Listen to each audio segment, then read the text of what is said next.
Fantastic. Let's start then. Good afternoon, good morning, everyone. Max Leveau here, CEO and co-founder of Forward Fooding. Very excited to have a great set of speakers tonight. Very interesting technologies, and we have our partner, the FoodTech Challenge, with us as well today.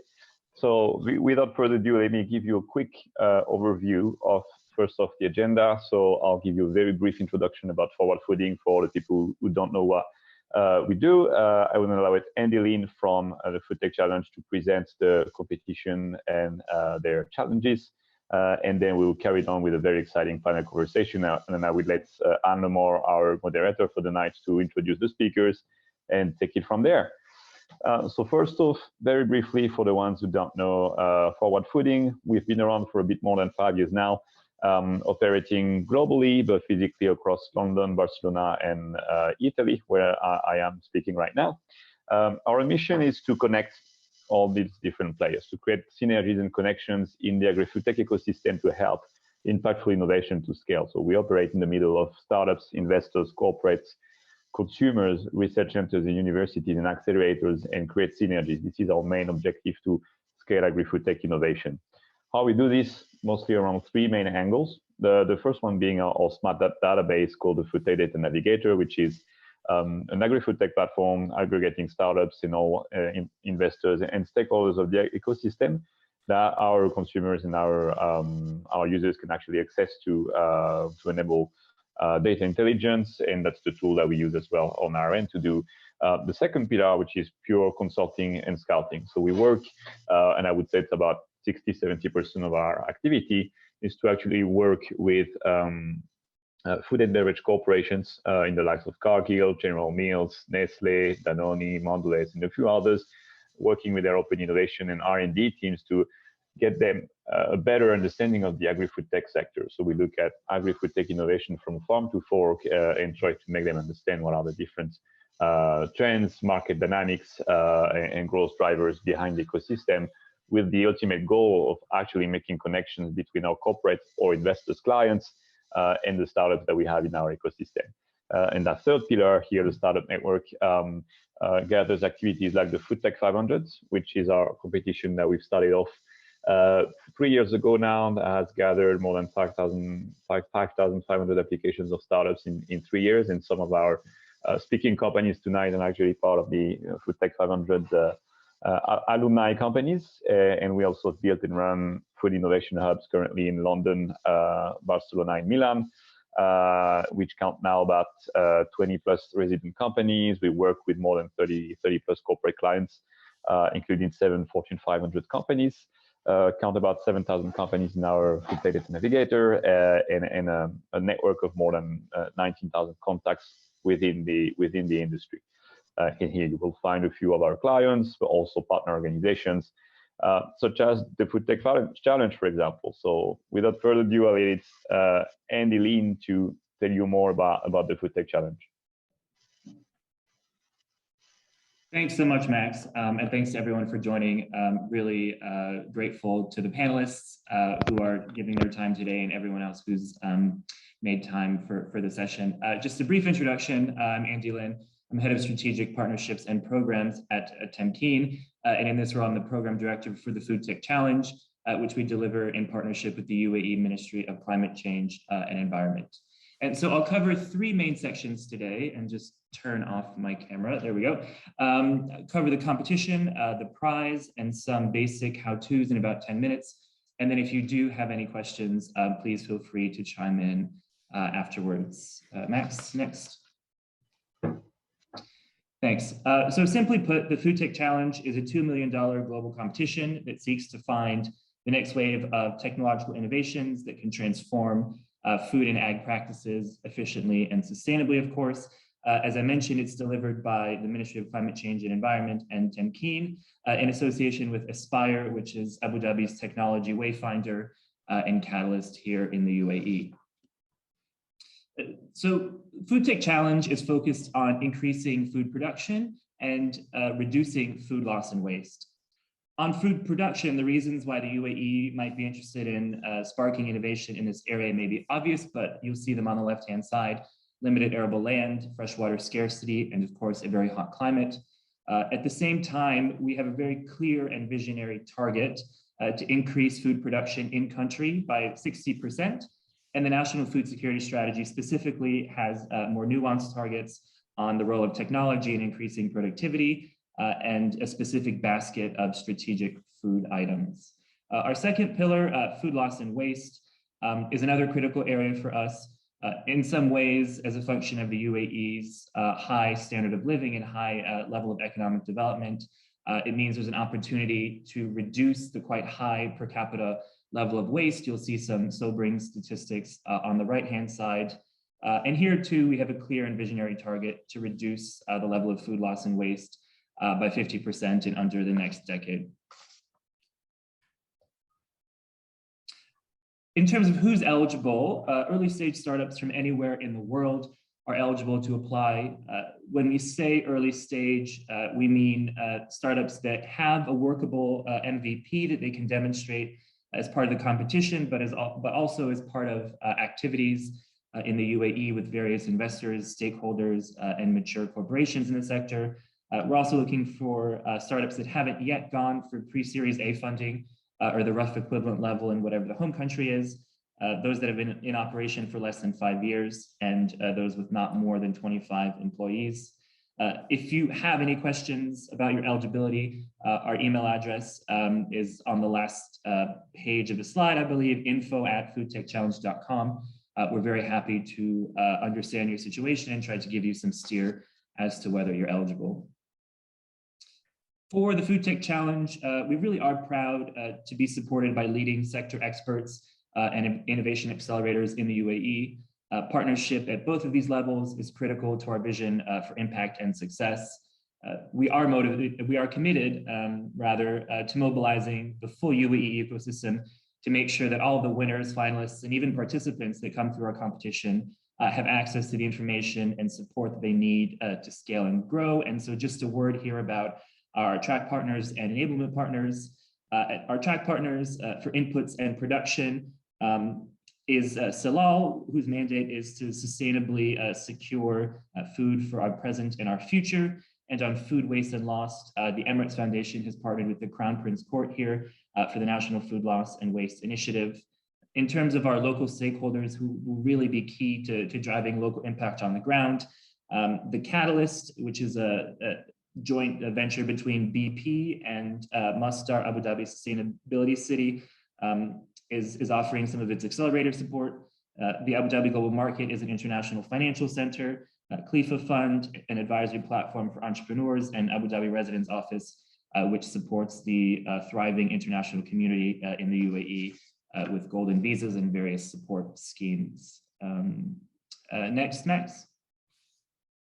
Right, now on to our prize.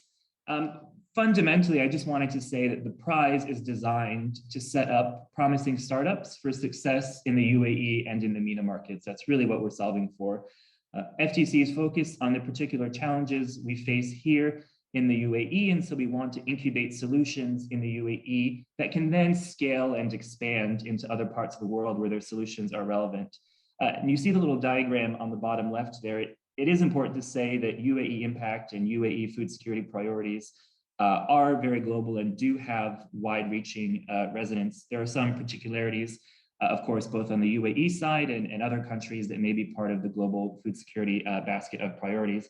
But nonetheless, when we do say UAE food security challenges, we hope to find those that resonate for the wider global challenge. And in terms of why UAE is a launch pad for growing and evolving, there are a number of unique factors, I think, that make UAE well positioned. The UAE, some of you may know, some of you may not, has a target to be the #1 most food secure nation in the world. I'm not sure of any other nation in the world that's made such a dynamic claim. And so lots of the country are mobilized toward achieving this goal. More fundamentally, I think innovation is really core in the UAE DNA, given its history. It's supported by great infrastructure and, of course, is at a strategic crossroads of the world. So with that introduction, more details on the Food Tech Challenge Prize. We plan to award 4 winners who will share a prize pool valued at $2 million. The cash portion of the prize will be $400,000, which will be paid in 2 installments, as you see on the left-hand side below. And then the remaining sort of core element of the prize is $1.6 million in cash and in other in-kind support.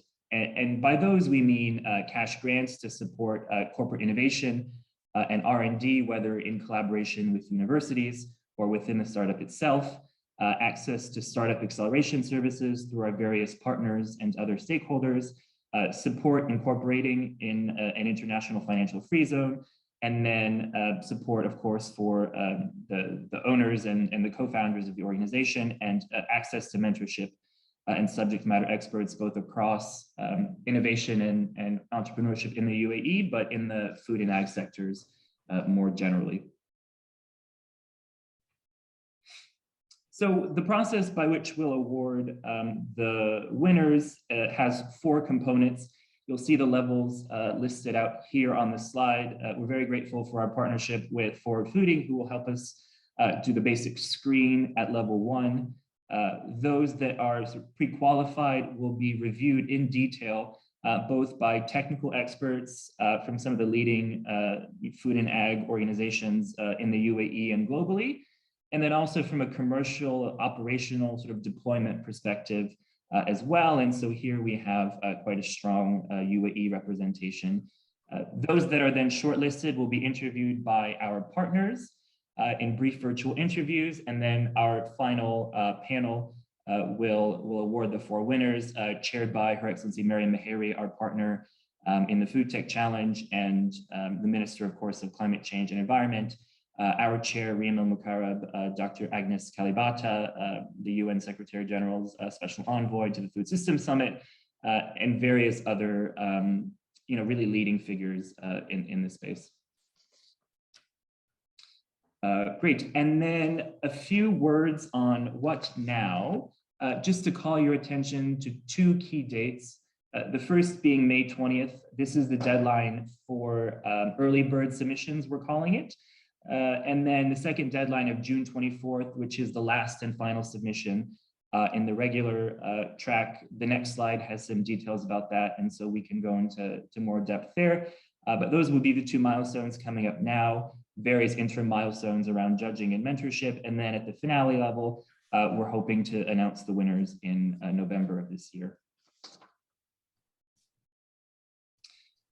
So now those 2 pathways, it's quite text heavy here, and so apologies, but just on the early submission track, the deadline here is May 20th.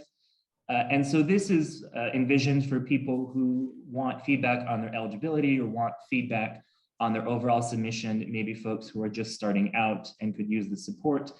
We'll ask you to submit the application form and a short executive summary. You'll then hear back about whether you are eligible, and then crucially, we'll need to come back into the platform and submit your docs by June 24th.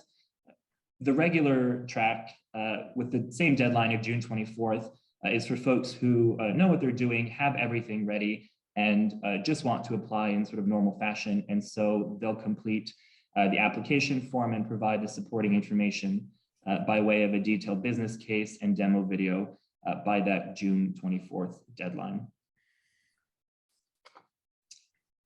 Logistics, of course, you can see more information and register yourself on the portal at foodtechchallenge.com. It'll take you to a link to our award force platform, and you have again until June 24th to provide all of that information. And finally, please do feel free to engage with us on our channels. Our LinkedIn, Facebook, Twitter, Instagram, YouTube are all linked. They're easily accessible on a YouTube search as well. We hope you will consider applying if this sounds like it would be of interest to you. If not, perhaps to you, please do pass on the word to anyone who you think may benefit. We're really pleased to have representation from one of our winners in the first edition of FoodTech Challenge, Red Sea Farms. Ryan Lefers is here. And so Ryan, thank you for joining and for being a wonderful ambassador of the FoodTech Challenge. and look forward to having many more opportunities to engage with folks on the call today and creating new ambassadors and really mobilizing new solutions in these critical areas. And so with that, I will pass the mic back over to you. Thanks so much, Max. Thank you, Andrew. Anne, stage is yours. Thank you very much. Good morning and good afternoon, everyone. So I am Anne Lemort. I've been a diplomat for 20 years, and I'm now working on food sustainability and innovation. I'm still connected to the United Nations and as one of their food systems champion. Andy mentioned Agnes Kalibata. We were working together on the big summit which occurred in New York on the margins of the General Assembly in New York last September. I'm also closely working as an advisor with Forward Fooding and a co-founder of Chef for the Planet, which is an international community of chefs to promote sustainable eating and gastronomy. So I'm really delighted to be with you all today and with such inspiring Agtech and FoodTech leaders for this first conversation in a series of 3 webinars where we will look at innovation, food and agriculture with a particular focus on the UAE and the Middle East food systems. And today we will focus on Agtech startups, even if and how they can contribute to more efficient and sustainable food systems, but we will cover a wide range of sectors from vertical farming to precision farming, AI, but also alternative proteins with insects and microalgae. I think Andy mentioned why it was so important to focus on food security and increasing food production and reduce food loss and food waste in the UAE and the Middle East. But perhaps before we start with our panel discussion, I thought I would just mention 3 points to really frame our conversation today. The first one, and zooming out of the Middle East to the global level, you may have seen the latest UN IPCC report, which was published a few weeks ago and entitled Climate Change 2022, Impacts, Adaptation and Vulnerability. And in that report, scientists, in no uncertain terms and in really scientific language, they say with high confidence, mentioned that climate change will increasingly put pressure, and I quote, on food production and access, especially in vulnerable regions, undermining food security and nutrition. And if we add to climate change other major global phenomena like population growth, pandemics, and wars of the kind we've just witnessed in Europe over the past few weeks, we know that we will have a serious issue of disruption of production, disruption of food supplies chain, food security, famine, and hunger. The second point I wanted to mention is a point which most of you will be familiar with, but not only is global warming putting pressure on our food production and access, but our current intensive agricultural practices and food systems are also massively contributing to climate change, biodiversity loss, and the depletion of our natural resources, notably water. Just to mention 2 facts. One, you know that 1/3, our current intensive agricultural systems is contributing to 1/3 of our global green gas emissions. And it's also contributing to 70% of our use of fresh water supplies, which we mainly use to feed animals. So clearly, our food systems is unsustainable, and that's why there was this big focus at the UN level, which Andy referred to. We need to reduce our carbon and water footprint, and that's why innovation and tech is so important. And the final point, and now I wanted to zoom back into the UAE and the Middle East and food security in the region. In the Gulf, countries import around 80 to 90% of their food consumption.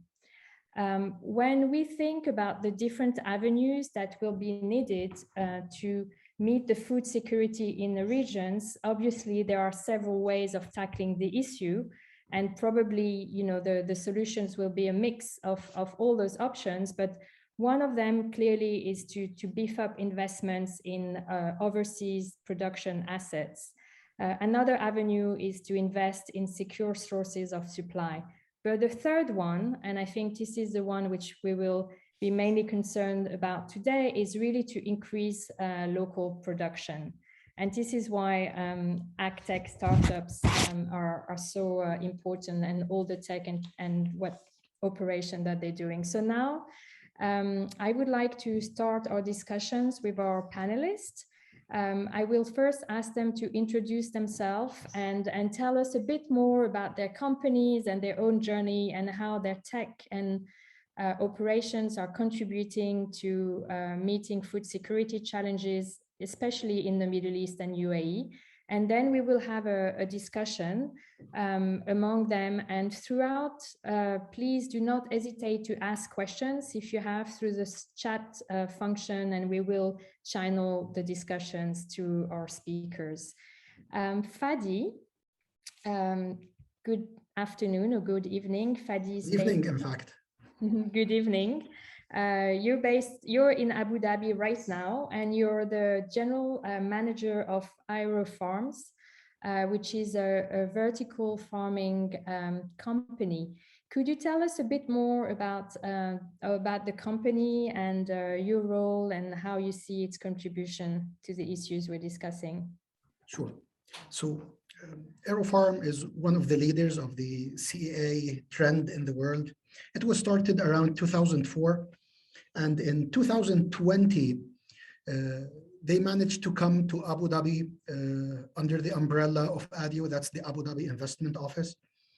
And we started the company from scratch in Abu Dhabi, finding a facility. In fact, we currently have a 5,400 square meters facility in Abu Dhabi. Now, the key thing that AeroFarm has focused upon has always been research and development. And this is where we stand out, I guess, from the rest of the CEA companies.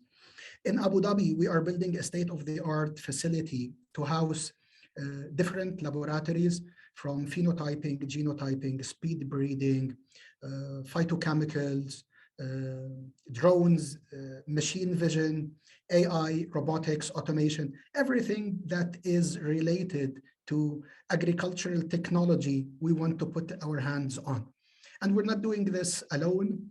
We're doing this with a local component. We are partnering with local institutions, starting with academic, moving to private sector, and also with quasi-government sector, which Abu Dhabi is pretty rich in. We have mentioned Silal early in the opening. This is something that has been disclosed. So we have a partnership with Silal in order to develop and enhance the seeds that are being used by local farmers, and also to find applications for technology for the local farmers. So having said this, our team in Abu Dhabi currently is 9 people. We're supposed to grow our team to become more than 50 people, mostly researchers and engineers, to push this envelope of research in the GCC area, provide solutions that are actually for problems in this area, meet with local and key players, from the ordinary farmers to the government entities like ADAFSA. And our goal here is to develop our presence in the entire GCC, not Abu Dhabi, but Abu Dhabi will be the hub for our research activities and will be the hub for our technology breakthroughs serving this region. Thank you, Fadi. I would like now to move to Arizona. Good morning, Ryan. You're the co-founder and CEO of Red Sea Farms, based mainly in Saudi Arabia. If you could perhaps tell us a bit more about what your company is doing and how it all started and your role. Yeah, sure. So thanks, Anne, and thanks to the organizers for inviting us to participate. As Andy mentioned earlier, we were fortunate to be one of the original winners of the FoodTech Challenge. So thankful for that honor as well. So let me tell you a little bit about Red Sea Farms. We started back in 2018. We're a university-based spin-out. So my co-founder, Mark, and I originally founded the company to take the results of the research that we had been working on and try to make an impact in the real world. And so Mark is a world-renowned plant scientist in the area of plant salinity tolerance. I'm an environmental engineer, agriculture engineer. So I've been working on technologies for controlled environment agriculture. We're just looking at how could we contribute to food security, really in the local environment, which for us on the shore of the Red Sea at KAUST, King Abdullah University of Science and Technology, meant the abundant resource which was in front of us, which was salt water. So I think that's what we're best known for, is how we're looking to leverage salt water in our systems. So Mark has done a lot of work related to breeding for salt tolerance, and he has some tomato varieties that some of you have been fortunate to sample, which we're using increased salt levels in the irrigation of, and in addition using salt water for the cooling of our greenhouses. We have, in addition to that, a team that's dedicated to really utilizing solar in the best way possible. That's our other co-founder, Daria, and her team, and they're doing things like blocking infrared from entering the greenhouse environment, as well as converting that to energy. So we really have some main pillars of really technology and plant science, and upon that, we're actually growing and selling produce within Saudi Arabia under our own brand. So that's a bit about Red Sea Farms. So I'm fortunate to be sitting here as the CEO of a great company that's focused on contributing to food security and using an abundant resource or abundant resources, that being saltwater and sunlight, to do that. Thank you, Ryan. I would like to ask Wissam Farah, who is co-founder of Kroptek, another company working on control environment agriculture, to tell us a bit more about what they're doing. Wissam, I think you're based in London today, at least. Correct. Thank you, Anne. Nice to meet you all. Kroptek is a UK-based startup. We funded it in 2019, so precisely 3 years ago. And it's now effectively building a platform of local and sustainable, and more importantly, profitable farms, because that's the big theme in agri-tech and in food tech, which everyone is kind of debating over now, and the number of headlines in the press that are showing the limitations of how much capital has come in. And we have commercial operations. So we grow mushrooms on a fully circular economy basis in Paris, where we serve numerous Michelin-starred restaurants, but also the entire distribution network in France. We operate a leafy green farm in Canada, Atlantic Canada, which is expanding 20 times actually. So it's privately held. We have very little visibility, but it's fully operational, fully commercial, and serves over 400 clients. We also work in the UK. We grow strawberries and all kinds of aromatic herbs indoors in the UK, working mostly with universities and commercial growers who, much like the UAE, the UK imports 70% of its fresh produce. So we're trying to move the production local and sustainable and profitable. And we're working on expanding on a dozen other projects at the moment across Europe mostly, and in the UAE. And finally, we're not really, we're tech agnostic. So while we have our own R&D activity, mostly for the supply and production of LED grow lights, and in some cases, we're working on some control environment agriculture projects, small scale, mostly in Europe. We're really focusing on a commercial operation, and they're tending to outsource to as much as possible all of the R&D. Our firm belief is that this sector is overhyped, overfunded, and it's the biggest economic sector in the world. So we just aim to be a small player that can survive without much funding. We have finally 120 farm partners in 19 countries to date, and that's after only 30 months of operation. So we're on the right track. Hopefully we'll be expanding in the UAE pretty soon. We're working on some large projects with local partners as well, to do both with food production, but also bio-waste recycling. And we're delighted to be here on the panel. Thank you, Anne. Thank you, Wissam. I'm going to move now to our two last speakers on the panel and move away a little bit from agriculture and farming, and also change country. Dror, Tamir, welcome. Good afternoon, evening. You're based in Israel, and you're the co-founder and CEO of Hargol, who deals with insect proteins. Can you tell us a little bit more about the company and yourself and how it is contributing to the transformation of our food systems? Absolutely, Anne, and shalom everyone from Israel. Hargol today is the global leader in the production of an alternative protein from grasshoppers. And the interesting thing about grasshoppers is that's not actually the future. This is actually the past. It's a traditional food all over the world. Almost 2 billion people across Asia, Africa, Central America, and the Middle East consume even today grasshoppers as part of their diet. If you are from Saudi Arabia, jarad is a traditional food. If you are from Israel, chagav, the same animal, is traditional food. They are mentioned in the Bible as kosher. They are mentioned in the Quran as halal. They are even mentioned in the New Testament as the food of John the Baptist. And what's amazing about grasshoppers is that they are nature's most efficient protein source. This animal provides 72% protein, complete protein, with no additional processing, the animal as it is. The only problem today is that the supply is based on collection in the wild, which is limited to about 4 weeks a year, and that supply suffers much by climate change. What we did, we developed the technology to be able to produce grasshoppers year-round at a very high and constant quality. It's a climate resilient technology, and it will enable us to fight food insecurity around the globe. And it's the perfect fit for desert farming.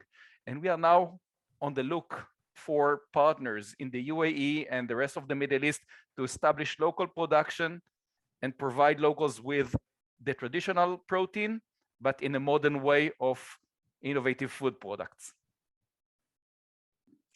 Thank you so much, Dror. And going to our last speaker, Yonatan, Golan, also based in Israel. You're the CEO of Brevel, which is a company also focusing on alternative proteins, but not insects. We're talking there mainly about microalgae.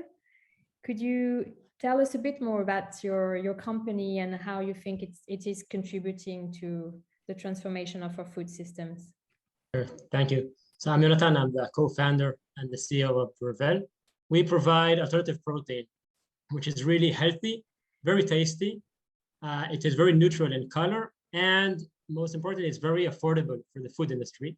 We are able to reach the current benchmark of the food industry, which is pea and soy protein. We do this from microscopic algae, microalgae, which are the most sustainable source of protein on this planet. The reason that microalgae still aren't used today on global scales is that, frankly, microalgae are pretty much, they have a very terrible taste, and the cost is very, very high. So they're not relevant for the food industry, also because of the flavor and the very high cost. And we solve these main challenges with a unique technology we developed and patented, which is based on combining sugar-based fermentation and photosynthesis with high-intensity light inside the reactors in a single process.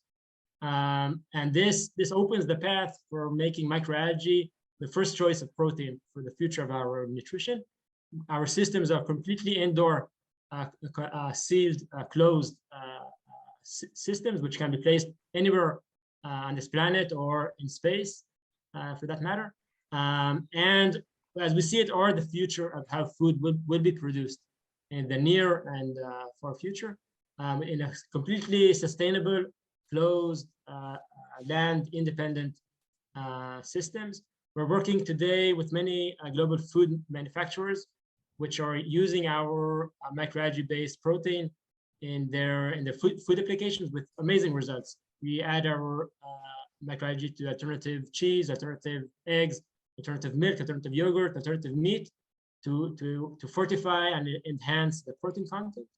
And our mid and long-term business model is expanding our manufacturing into different geographies through joint ventures with local partners to construct large-scale manufacturing facilities to supply the needs of the region and export to anywhere where alternative protein is needed. Thank you, Yonatan. So perhaps my first question to all of you, building on what you've said, and also on a question from Lucas in the chat, is some of you are mainly working on R&D, and others we've heard Wissam mention that he thought that we should focus on commercial operations because the sector is overhyped and overfunded. I would be really curious in your different sectors to know what, in your view, are the key challenges at this point in time. I don't know who would like to start. I can start with this one. The key challenges from our perspective is still the plant science and the biology. So AeroFarm is one of the oldest companies who have started experimenting with indoor farming, controlled environment agriculture, and we have perfected this over the past 15 years of our experience. But we have perfected it for a very specific segment and for a very specific client base, and that's the US. And what we did in 2020 is we came to the region in order to figure out how we can make this a global solution, not only provide New York City's inhabitants with a fresh and nutritious food and make some savings on the transportation from the West Coast in order for people to be able to eat a salad, in order to make it a more sustainable solution that would enhance the food security for the GCC region.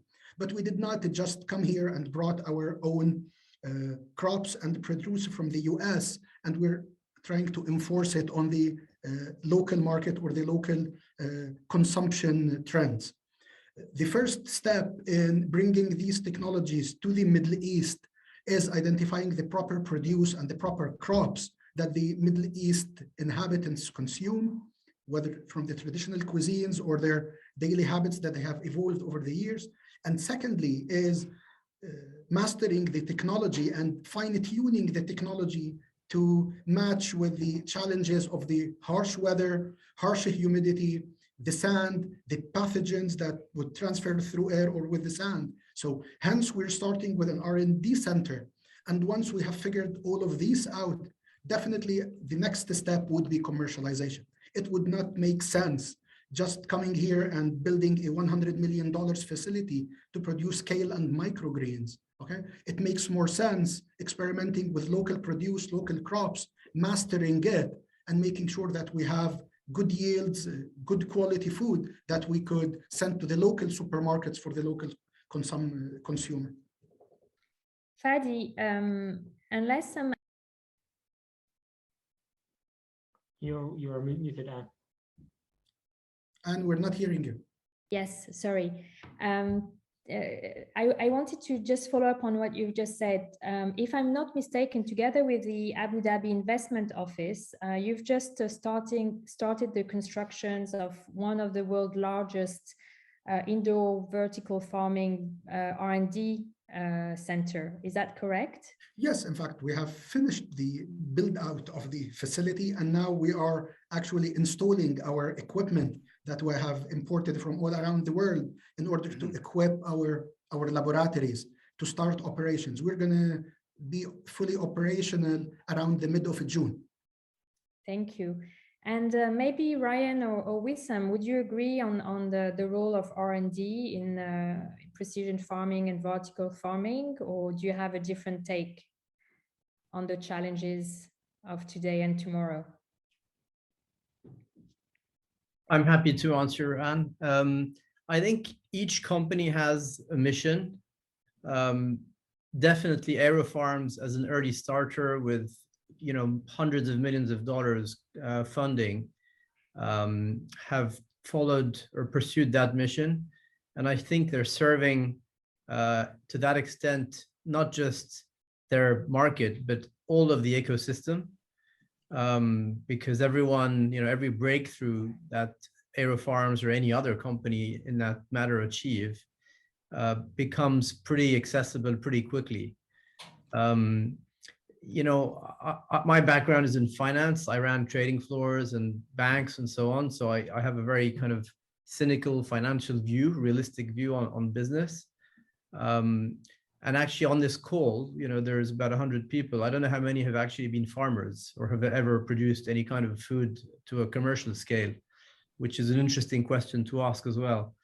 But the real point is that there will be hundreds of agri-tech and food tech companies that will fund and do R&D and then disappear.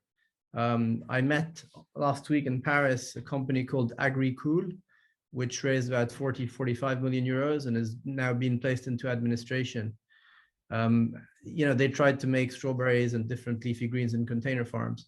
There will be 90 to 95% of the companies in this sector that will not survive. So I think the R&D is an essential component, but it has to be scalable and monetizable.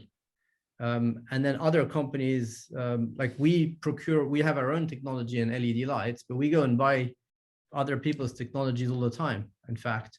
So I think the big mistake in this sector is to think that we're competing against each other, while in the end, this will be like all the other sectors. It will become open source and everyone will have access through the universities, through research to basic food production, whether protein, whether lab, whether vegetable, and it'll just be kind of copy pasting.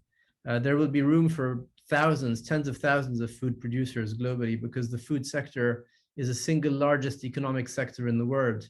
It employs 1/3 of humanity, and it generates 2/3 of global carbon footprint. And the mistake is to think that one big company has raised 300 million, 1 billion, has IPO'd. I mean, we've seen exactly what's going on. There was a great article by Agritecture on the weekend, please look it up, which is denouncing the fact that we're at the beginning of the Gardner cycle. So there's this hype, and now there's kind of the realism, and people realize that the cash flows are just not big enough. The food chain is too sticky, globally, in fact, and it's going to take many years, tens of years, not just 2 years to disrupt. So that's really my comment. Hopefully I've answered Lukasz to an extent. Thank you. And I would like to follow up what was just said, please, because I think it's very important. Our technology, for example, is already matured. We are producing, we can duplicate our farms all over the world, all over the globe, in the middle of the desert and in the North Pole. But in order to really make a change, make a difference, it's about generating connections with traditional food producers and reach the mass market. Because as a startup, to go commercial, launch your product and get a significant market share in order to make a difference in terms of improving the health of our food chain or reducing the ecological footprint, you need to go big. And I think the greatest challenge is establishing those connections with the traditional food producers. Maybe if I can add one last thing. Yes. about the role of R&D in solving food challenges. As we see, there are many different sources for alternative protein and many different kinds of ways to produce food. But to really reach global scales and be able to solve our challenges for the Middle East and for the world at large, we must be able to do this on really scalable and affordable systems. And many Excel sheets can take anything you throw at them, and if you just put enough acres of land or enough and a huge size of a farm, eventually it makes sense. But in practice, this doesn't work. And we must find ways to leapfrog this challenge of arriving at global scales and at affordable costs through technology development. We cannot just brute force our way to scale. And for this, we need to bring in technologies and knowledge and ways of working from the biotech industry, actually from the pharmaceutical industry, which is precise fermentation, precise farming, and really detach ourselves from the ways that food was produced in the past and bring it to a completely different level. And this can only be done through very extensive R&D and development of new ways of producing food, which is what companies like the ones here are doing. Thank you, Yonatan. I was wondering, Ryan, if you wanted to jump in on this R&D discussion. I know that for Red Sea Farms, the connection and cooperation you had from the outset with the King Abdullah University of Science and Technology in Saudi Arabia has been key to your business, and that you're now also having a new partnership with the university in Arizona. So could you maybe tell us what you think on this issue? Yeah, sure. So on the R&D phase, I think as a university-based spin-out, we've done a lot of research. But really, if you look at the core of the research that we've done and what we're basing really the company on, it's around this problem solving of how are we going to help feed the world sustainably in light of some of the trends that you mentioned in the opening dialogue, things around, trends like climate change, trends like supply chain disruption, the wars, the pandemic, these are the challenges. And the other trends that we're seeing, and a lot of the startups that are part of this discussion here are addressing, are changes in consumer demand and preferences, and how do we feed people nutritious food, not just calories. So really, as Red Sea Farms, what we did is we looked at the connection between food, water, and energy, the food, water, energy nexus, and how could we break that in a climate like Saudi Arabia, where there's just not a lot of fresh water and there's excessive heat. And so how do you deal with that in a way that's resource efficient? And so I think what you're looking at, again, the different people who are on this call are looking at different ways of how can we do that. And there's no one silver bullet, and this is an ecosystem, and we all have our own contribution to play. But certainly there's no way to get from point A to point B without investment in R&D, and that has to be there, because solutions just don't show up overnight. And there's going to be failures along the way. I can testify from my own research experience that it doesn't always go like you want, but there's also going to be successes. And together as a community, we can work towards that.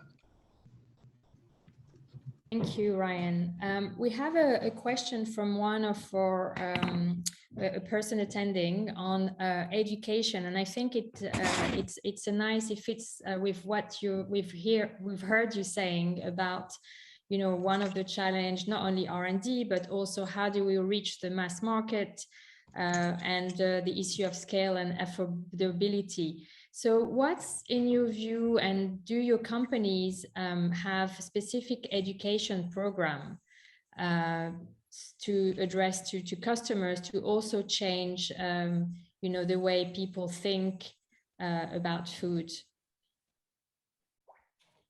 I don't know if we can answer. We can speak. Go ahead, Fadi. Okay, sorry for that. I just wanted to say that AeroFarms can speak from actual experience, okay?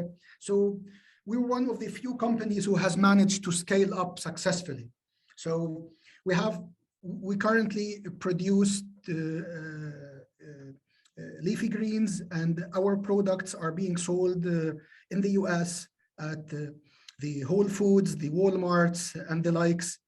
And you know, our original value proposition was that, look, this is sustainable produce, this is local produce, this is a fresh produce. We have realized that the customer, even the conscious customer and the environmental aware customer, they will buy stuff because they like it, and they will pay a premium because of the quality, the flavor, the nutrients they do it. So we have realized that the localization of the produce is only the third motivator. It's not the first motivator, okay? So the first motivator is the quality. The second motivator is a good price. It has to be on par with other premium produce like organic produce. I'm speaking specifically about the US market, and eventually we can extrapolate this to other regions, okay? And the third aspect was about the localization and the local product. And part of what we experienced in the US, you know, urban indoor farming, it's this vicinity to urban centers, but it's not just mass urban centers. Because the industry is still at this, I don't want to say nascent stage, but it's still at a novel stage, and it's still growing and evolving. The urban center has to be, or the demographic has to be of a certain socioeconomic income, GDP counts. So you cannot, we were talking about the increase in number of people on the planet. That's not just the only challenge we're facing. The other leg to this is the urbanization of the planet, and people leaving the countryside and moving to sit around cities, which put more strain on supply chains to cities and would leave less people to work the fields.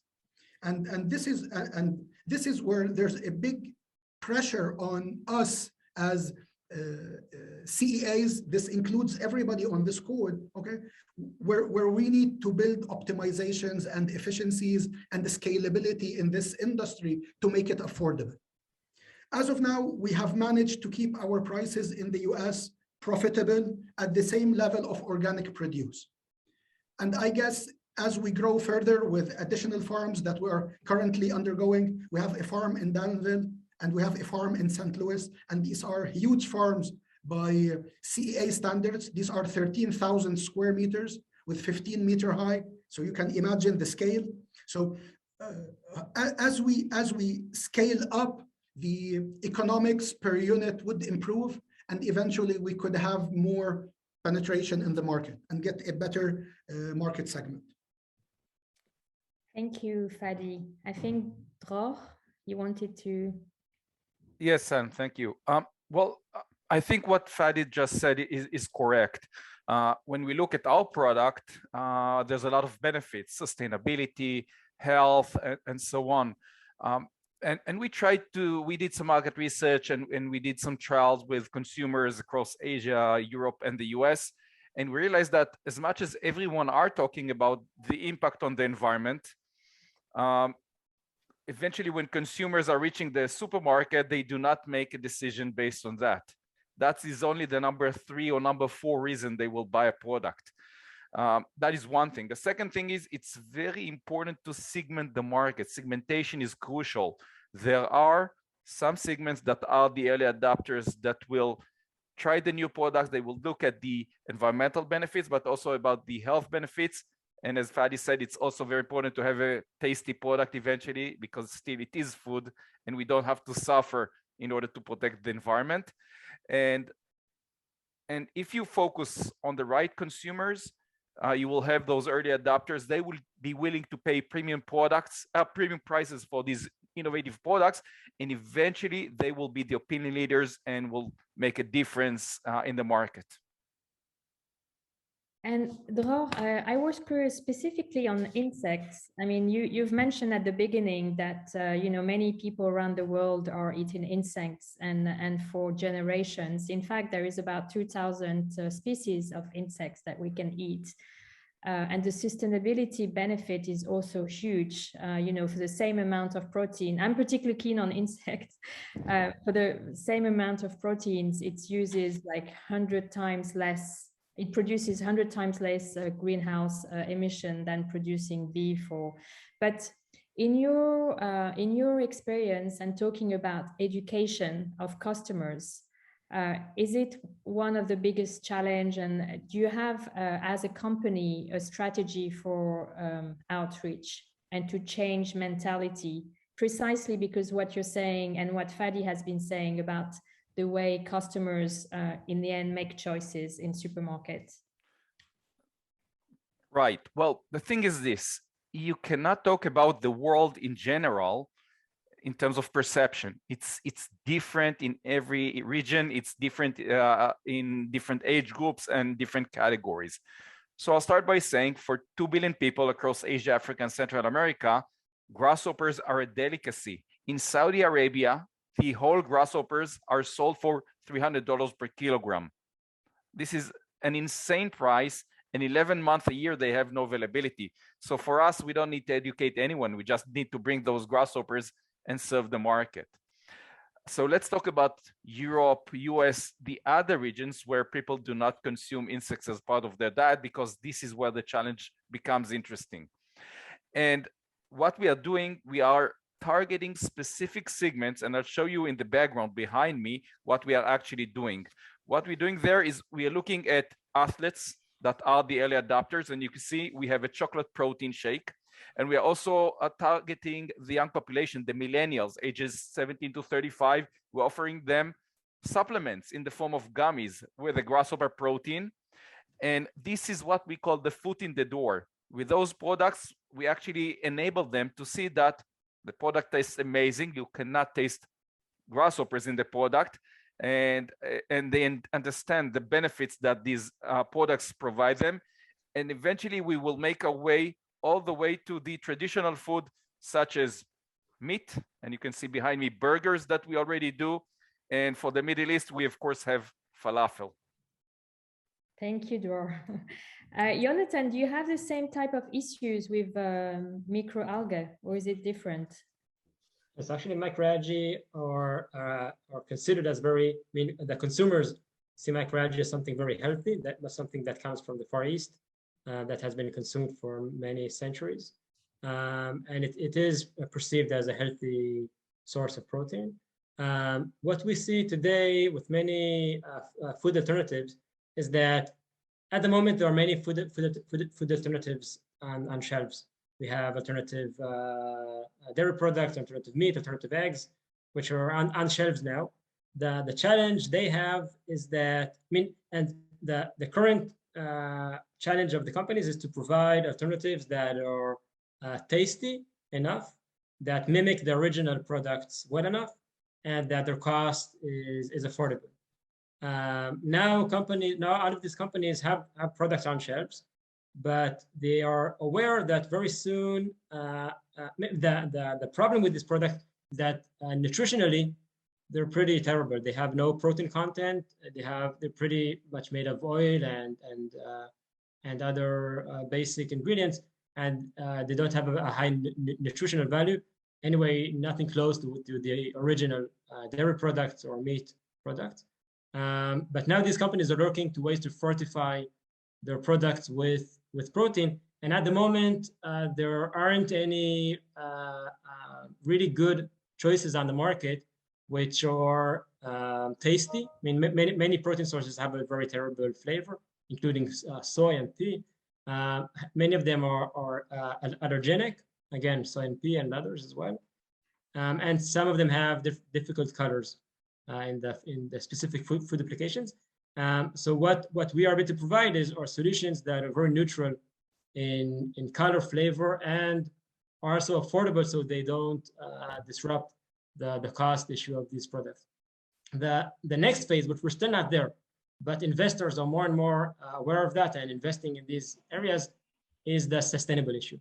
Today, consumers usually aren't paying for sustainable products, but this will become a main issue for, at least for Western, for Europe and the USA. Once we will have on shelves two items that are identical in flavor, in functionality, in cost, and in nutritional value, but one will be from a sustainable source and one not, then the sustainable choice will be the choice of consumers.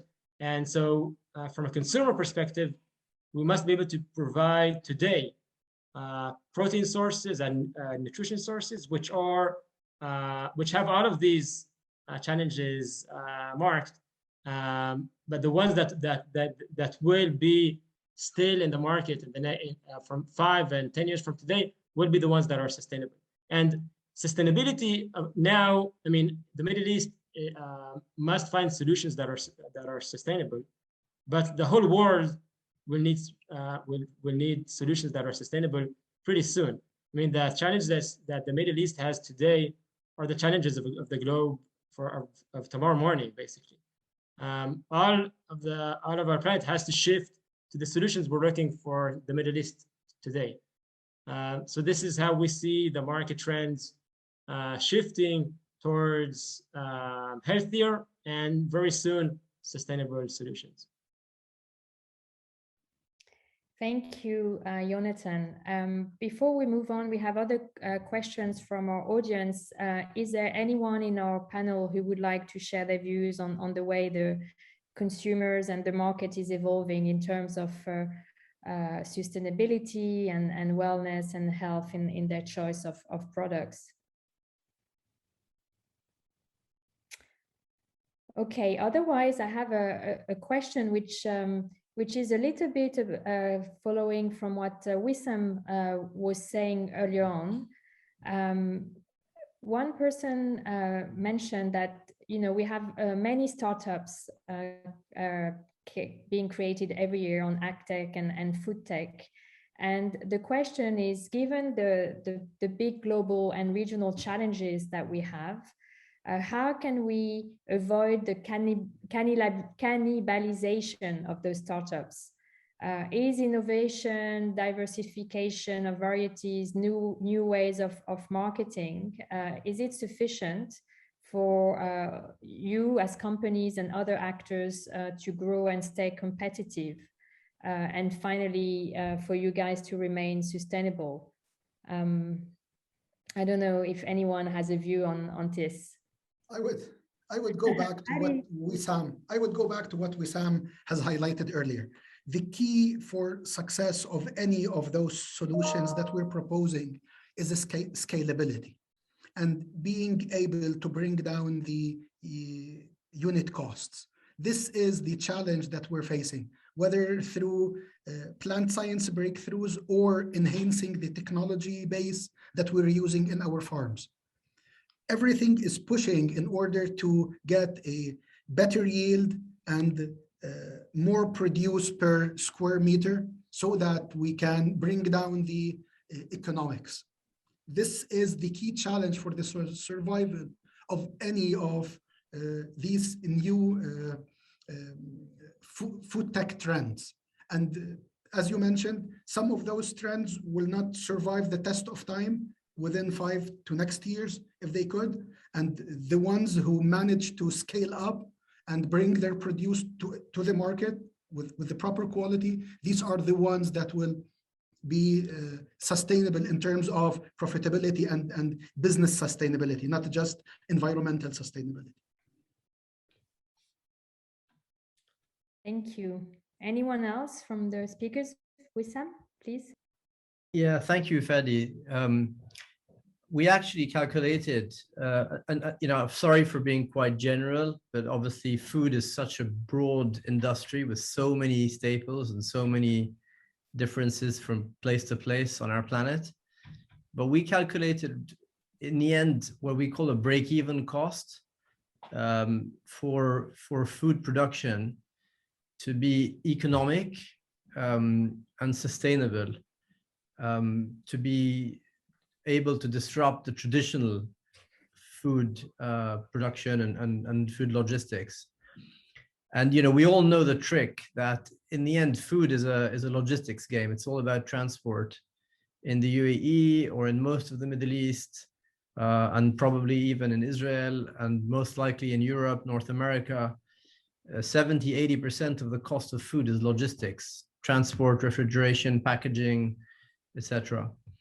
So we're all trying to solve effectively to bring the food to the plate, one way or another, or to produce cheaper, more nutritious, more efficient, more optimal output compared to the funding that's put in. So we calculated, very, very grossly, rule of thumb, that as of today in 2022, anything that sells for more than $10 per kilogram, give or take, can be potentially eligible. So things like leafy greens, which are behind me, as you can see on this picture, or strawberries, or everything that is effectively herbs, etc., berries possibly, which are beyond $8 to $10 per kilogram in a specific location in the world. It's possible to bring that cost down to make it in a controlled environment. And anything below is simply not possible. And this break-even cost used to be $50 and $20. We now see it around $10. And it might continue edging lower, with the breakthrough in R&D, which everyone has been mentioning. And if it gets to $5, then you'll be able to start making a lot more types of foods. But it doesn't really matter in the end, because the food industry is so big, as I mentioned earlier, that even if you get into 1% of locally made food in places like the UK or the UAE, well, the UAE may be more because it's a small country. But in the end, we'll just keep generating more and more value. And thanks to the technology and the commoditization of the technology and the R&D, because once somebody finds a great light spectrum or a great hydroponic system or a nice formula of nutrients, then everyone else is going to get it very quickly, because the research nowadays is open architecture and everyone can access it pretty quickly. And I think that if you look at the parallel to other companies, other sectors, technology, telecommunications, IT, the companies which started growing, 10, 20, 30 years before we're now looking at this food tech sector, those that moved to open architecture and opened up their source, like Facebook, Google, Amazon, etc., were the winners. And those that remained with closed protocols and did not share their technology, like BlackBerry, for example, or Kodak, they failed. And in this sector, it's the same thing. We cannot, one farmer who grows salads or mushrooms in North America cannot claim that he makes it better than another farmer who's making it in China, because it's a local market. So the competition is not really between the different technologies or the different parts of R&D. It's really between the traditional logistics food chain and how cheap you can make it locally. So I tend to agree with what Fadi was saying just now. And also I heard, Yonatan and Dror, I think they're sharing a similar type of view on a specific type of staple. Maybe that helps the general understanding. Yonatan? I'm not sure what's the... Wissam. Thanks, Wissam. I'm not sure what's the question again? No, I was wondering whether you also shared what Wissam has been saying about maybe you can elaborate on the open architecture and the fact that really it's the challenge is more like the traditional logistical and traditional food companies versus new sustainable ways of doing business. That's what Wissam was saying. Yeah, this is a very interesting point. This is something we're debating internally a lot about. Eventually, our mission is to provide nutritional security to the world. And then the question is, what's the best way to get there? one way is to build a huge manufacturing company that will provide alternative protein to every corner of the planet, which has to be a huge factory or different factories owned directly by us. And another one is to let go a bit of the control, so we can really scale much faster together with partners, and be able to provide manufacturing facilities with our technology and our know-how and how to maximize the production based on our technology to different corners of the world, and do this jointly together with local partners. And this is the path we're currently looking at, not having full control and have the maximum profitability of each kilogram or each ton of protein we sell, but to share it with the local partners so we can scale faster and have a much larger impact on the planet eventually. And this is, I mean, in a sense, we turn away from profits or from profitability to having a smaller margin, but doing it at a much larger scale. And so I am very, I mean, Wissam's point is very relevant for that case. In terms of open source, as startups, you always have this issue of keeping IP close to your chest, or licensing, for example, or giving it to others.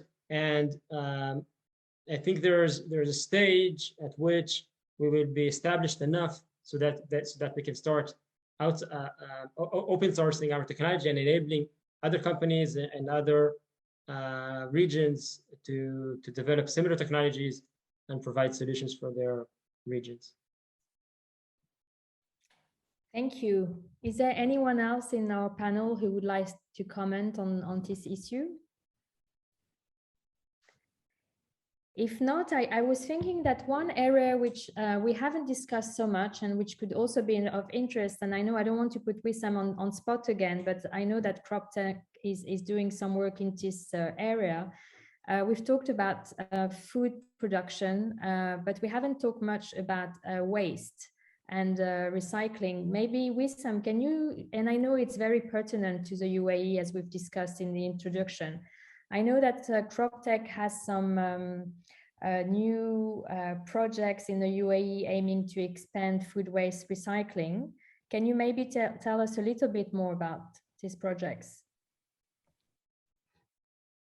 Sure, thank you, Anne. The UAE produces 197 kilograms of bio-waste per person per year, which is double any other developed country. It's about 113 kilos per person per year in the US and under 95 kilos per person per year in Europe. And the reason they produce so much bio-waste, food waste, is really linked to the structure of the economy and the cultural habits, you know, eating habits, a lot of waste, a lot of hospitality, tourism, etc. Now, as we probably all know, I mean, this is a bit of a separate subject, Anne, and you rightly pointed it. Bio-waste is in fact the source of all, it produces pretty much every single nutrient which is required in any grow medium, in soil or in other artificial methods. So with a French company, in fact, we work with, where we have a partnership, we've developed a sustainable solution to convert Abu Dhabi's bio-waste to start, which is much smaller and manageable than Dubai, into locally made compost, which can then be deployed on the existing 20,000 farms in Abu Dhabi, in the UAE, which are all small scale. And it provides the nutrients and the humidity retention properties that allow us to regenerate the soil and make it more farmable. And this is basically what we call a desert agriculture, which exists, as you would probably know, in Australia and China and parts of the US. So the project, is a little bit beyond making the food itself, but actually making the compost from an existing free resource on the spot, and enable the increase of local natural vegetable production, food production in greenhouses mostly. So this project is now kind of going through the different hoops, as you could expect. Yeah, hopefully we would love to have a pilot project, starting in 2022. It's a bit different to the other technologies. It's quite a low-tech solution, but the composting of the bio-waste is also the result of 10 years of R&D, because it's a question of mixing formulas of waste. You take different waste from fish restaurants and hospitals and hotels and kitchens, and mixing these together with garden waste and other types of waste, you generate the optimal soil. So it's quite advanced in France and Germany at the moment, and this technology does not exist anywhere in the Middle East. So we're working on that project. We've been working on it for over 2 years now. Thank you. Thank Is you. there anyone else working on food waste issues? Yes. Definitely. Sorry, who wants to take Go ahead, Fadi. Okay, in fact, Fadi and then this will touch base with your industry also, Dror. So AeroFarms, in our efforts for a circular production scheme for our farms and our facilities.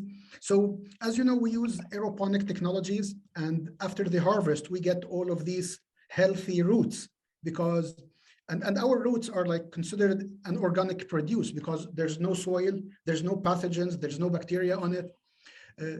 What we have been doing is sending it out to be part of animal feed. So it's the fresh component for animal feed. This has been the traditional way.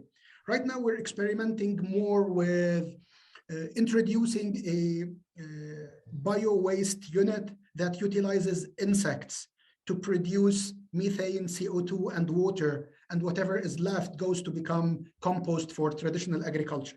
So we are definitely looking into something like this, and I expect that we're going to run some of those experiments in the future in this part of the world, not only in the US.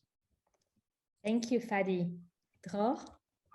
Yes, well, when we talk about waste, we need to, especially when we talk about animals production as food, we need to consider two things. One is the feed conversion rate, how much feed is actually converted into biomass that we can use as food. And the most efficient animal that we have today is chickens with a 1.6 to 1 feed conversion rate. We also need to remember how much of that animal is actually being used as food. And with chickens again are the most efficient animal with about 50%.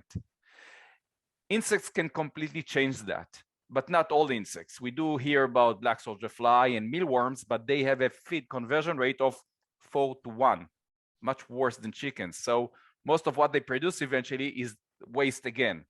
And with insects, we can use 100% of the animal as food. The grasshoppers we work with are just incredible. We already reached 1.3 to 1 feed conversion rate, and we use 100% of the animals. So it means we can actually reduce waste by over 60% compared to any other, the most efficient animal that humans use today.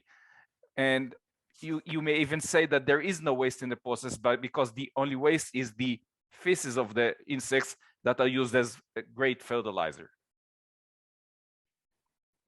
I want to say how we look at this challenge as well.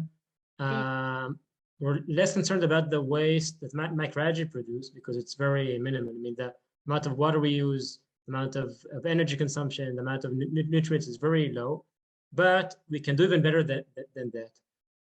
And in our business model, this is something that we're now developing.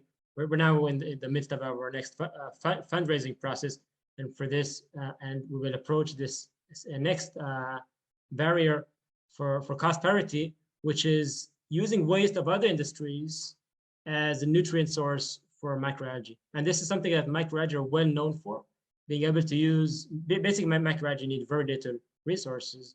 And we can actually use side streams of the food industry. For example, molasses that is left over from any food production. We can use wastewater for the nitrogen and the phosphorus that is produced.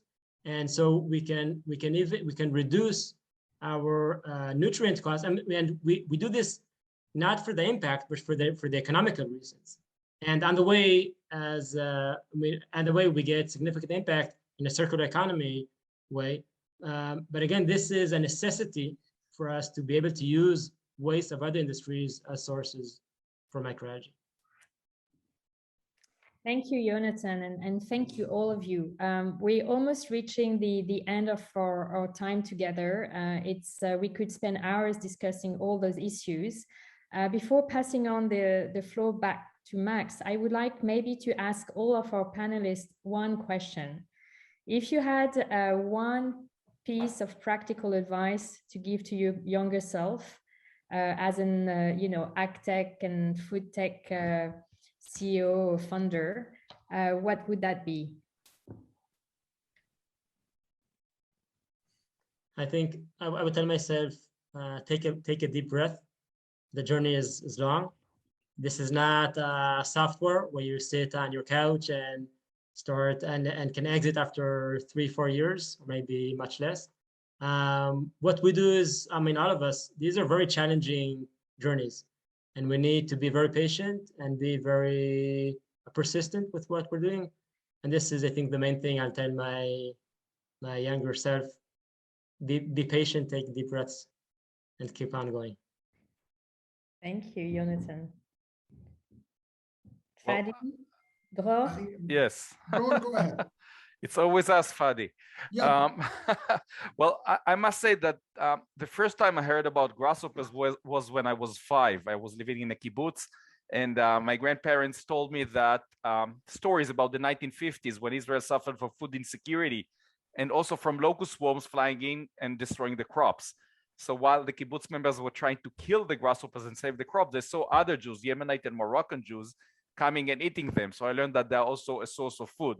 So my advice to my very young version would be, this is an amazing solution and you can change the world with it. Start now, because as Yonatan said, it's a very long journey. Thank you, Dror. Fadi?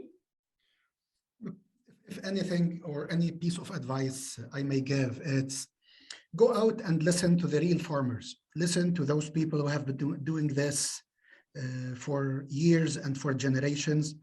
Listen to what type of issues they handle, what type of problems they face, because we're supposed to contribute to that solution. We will not solve everything, but we will contribute to the solution of food and issues and etc. And after talking to those farmers, get humble enough and develop this attitude of being a farmer yourself. Move away from the investor/CEO look and attitude, and get humble, because producing food has to be done with love and with conviction, just like what our ancestors have done throughout the millennia. Thank you, Fadi. I don't know if Ryan or Wissam also would like to say a final word. Wissam? Yeah, I agree. I think this is a very long journey. We said it during the session, and we just heard it again from our two colleagues, particularly Yonatan and Dror, both talking about timing. I think the food disruption, or the disruption of the food chain, as we call it, is going to take 30, 40 years. It's not going to be an Apple iPhone moment or a Tesla moment. This is food, it's like very low cost. And the only advice I would have given to myself, probably, which we're still trying to give it to ourselves and to our colleagues and our investors, is be realistic about what this is all about. And as Fadi said, this is about providing an alternative solution to a very big sector. So realistically, we're producing very low cost staples which are going to be bought and consumed every day. We're not trying to solve massive medical or scientific or technological challenges. And I know technology is important, you know, with all respect to everyone's efforts, but I think this is going to be completely commoditized very, you know, in the years to come. We started with LED grow lights. We had broad spectrum, like the ones behind me. You know, honestly, they work really well and they're cheaper than everyone else. But within 2 years, everyone started making them. So we stopped. I mean, we're doing it, but really we're trying to produce locally produced food on a sustainable and economically viable basis. I think, you know, hundreds of these companies will make it together, and hopefully more and more of the companies will be sharing their findings and their research, allowing everyone else to make food locally. Thank you, Wissam. Ryan, last word for you. Yeah, maybe I'll have the last word here. So, so again, thanks everyone for your participation in this, and I'm glad to be a part of it. Maybe just building off of some of my other panelists have said. So it is certainly a long journey, but I would say, sort of in light of the food tech challenge that's coming up, entrepreneurship is a worthwhile journey, and that's something that I would have said to my younger self, having been through you know, research and consulting and different career paths to get here. It's a really rewarding journey. Look at what we get to do. We get to work on solving problems that can help change the world. And that's what entrepreneurship is all about. And so for those of you who are thinking about participating in the upcoming Food Tech Challenge, go for it. Those of you who are considering entrepreneurship, yeah, it's challenging, but it's really worth it. So that's my last word. Thank you so much to all of you for your inspiration and your commitment, and more importantly, for everything you're doing, each of you in your own sector and wherever you are on the planet, to promote more sustainability and also to transform our food systems. Thank you to our audience, and I pass on the floor back to Max. Thank you, Anne, and thank you, everyone. That was really, really insightful. Glad to have you all on board, and looking forward to, first off, the next sessions. On the 27th of April, we would have a very similar session around alternative protein, and on the 12th of May around tackling food waste and supply chain challenges. So you can scan the QR code on screen to actually register for these sessions. Actually, some of the speakers of this session could be a really good fit as well to talk about these issues. And I know we have a lot of entrepreneurs on the call as well. So if you want to apply for the Food Tech Challenge, just scan the code here or go on the website. And then last but not least, should you have any questions about forward fooding, just don't hesitate to reach out to info@forwardfooding.com or visit our website, and we'll be super happy to help. Right on time. Thank you, Max. Thank you. Thank you, everyone. Thank you. Thank you. Thank everyone. you. Bye-bye. It was amazing.